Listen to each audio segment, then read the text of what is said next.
Catherine Bernardo goes viral for singing along to We Are Never Ever Getting Back Together. Getting back together.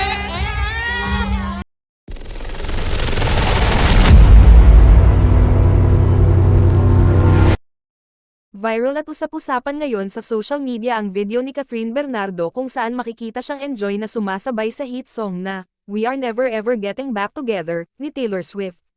Kuha ito sa ginanap na The Eras Tour concert ng multi-awarded singer-songwriter sa Melbourne, Australia, noong Biyernes, February 16, 2024.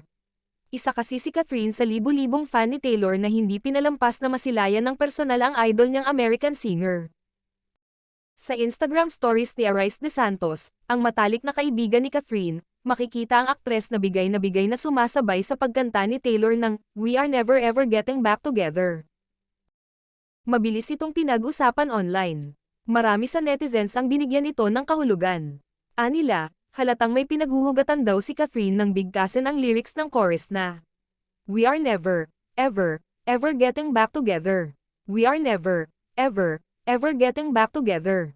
You go talk to your friends, talk to my friends, talk to me. But we are never, ever, ever, ever getting back together. Like, ever. Interpretasyon nila, patama ito kay Daniel na hindi na sila muling magkakabalikan ni Catherine. Tweet ng isang netizen, published as is, Catherine Bernardo jamming to We Are Never Ever Getting Back Together is everything. Never ever again daw. Sabi ng isa pa, Catherine Bernardo singing Whenever Ever Getting Back Together, DJ, pili ka na lang kay Andrea Brillantes, Jillian Vicencia and Dong Vietnamese Girl, wala na pakialam sa'yo sikat. Choice mo mang babae kaya kasalanan mo talaga ang lahat-lahat. Saad pa ng isa, Catherine Bernardo singing her lungs out to Taylor Swift's We Are Never Ever Getting Back Together That's My Girl. Dagdag naman ng isang netizen sa Facebook, Catherine singing her lungs out in We Are Never Ever Getting Back Together is so mother of her.